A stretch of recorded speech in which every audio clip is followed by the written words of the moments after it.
ini Ben. Jadi hari ini aku lanjut ke bab 2 dan kali ini aku menyelesaikan bab 2-nya. Jadi satu kalimat yang mau aku ambil adalah rasa sakit apa yang ingin Anda tahan. Oke, di sini menarik. Karena di sini dia membahas bahwa kebahagiaan itu masalah. Judulnya. Dan yang aku tangkap dari bab 2 ini adalah masalah itu adalah jalan menuju kebahagiaan. Ya, menyelesaikan masalah itu adalah jalan menuju kebahagiaan. Aja. Lalu dia ada fakta penting yang aku menarik juga, bahwa penderitaan rasa sakit, emosi itu merupakan indikasi atas sesuatu. Aku kasih contoh adalah kalau misalnya tangan kita memegang kompor yang panas, pasti kita akan merasakan sakit. Itu berindikasi bahwa kita nggak boleh megang kompor yang panas secara langsung. Tapi apakah itu artinya kompor itu berbahaya dan tidak berguna? Belum tentu juga. Jadi itu konsepnya sama digunakan dengan emosi. Kalau kita merasakan emosi tertentu, emosi sesuatu, itu mungkin bisa berindikasi ada sesuatu yang salah atau ada sesuatu yang bisa kita perbaiki. Dan itu menarik sih poinnya. Dan perlu digarisbawahi bahwa ini merupakan indikasi, bukan merupakan patokan yang mutlak. Jadi kita nggak bisa membenarkan tindakan kita atas emosi kita aja, atau atas kesakitan yang kita alami. Ya. Lalu di sini ada suatu konsep yang menarik juga, bahwa kita sering menggantungkan kebahagiaan kita pada target. Kalau misalnya kita punya uang tertentu, kita akan bahagia. Kalau misalnya kita udah punya pasangan, kita akan bahagia. Kita punya anak, kita akan bahagia. Kita punya karir yang kita pengen, kita akan bahagia. Dan mungkin itu bisa terjadi.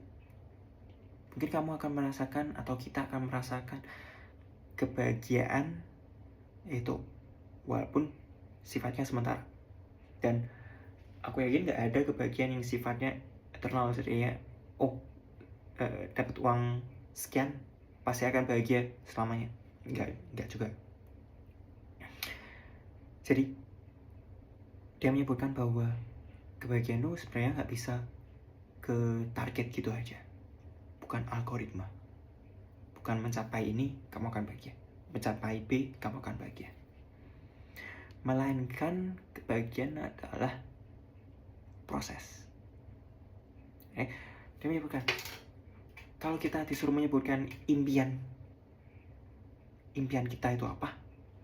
Mudah. Kita pengen punya rumah, pengen punya mobil, pengen punya uang banyak, pengen punya pasangan cakep, kan? Pengen punya keluarga yang harmonis. Gampang nyebutinnya.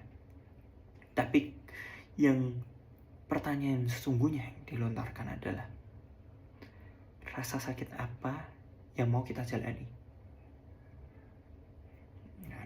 Bukankah itu artinya passion?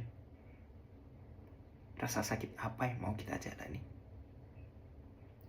Kalau aku sendiri sih masih belum menemukan rasa sakit apa yang mau aku jalani. Masih dalam proses mencari. Dan aku yakin banyak orang juga masih dalam proses mencari. Lalu aku lanjut ke kebahagiaan adalah proses. Jadi dia menyebutkan bukan di puncak gunungnya kita bahagia. Oke, itu memberikan kita kebahagiaan. Tapi prosesnya itu juga memberikan kita kebahagiaan. Yang aku punya analogiku adalah maraton. Kalau kita mengikuti maraton, bukan di finishnya aja kita bahagia, ya kan? Tapi proses kita melalui larinya, itu yang kita membuat kita bahagia, kan? Kalau misalnya tujuan finishnya aja yang buat bahagia, 42 km, kita kayak mobil aja bisa.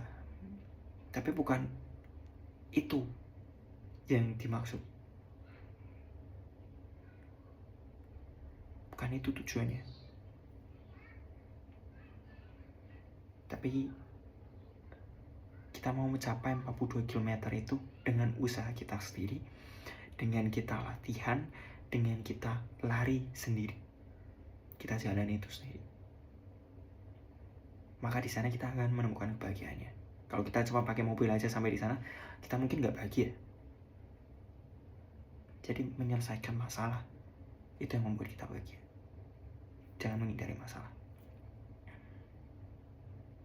Kalimat penutupnya adalah kebahagiaan terletak di dalam proses. Oke, that's it. Bye bye. See you.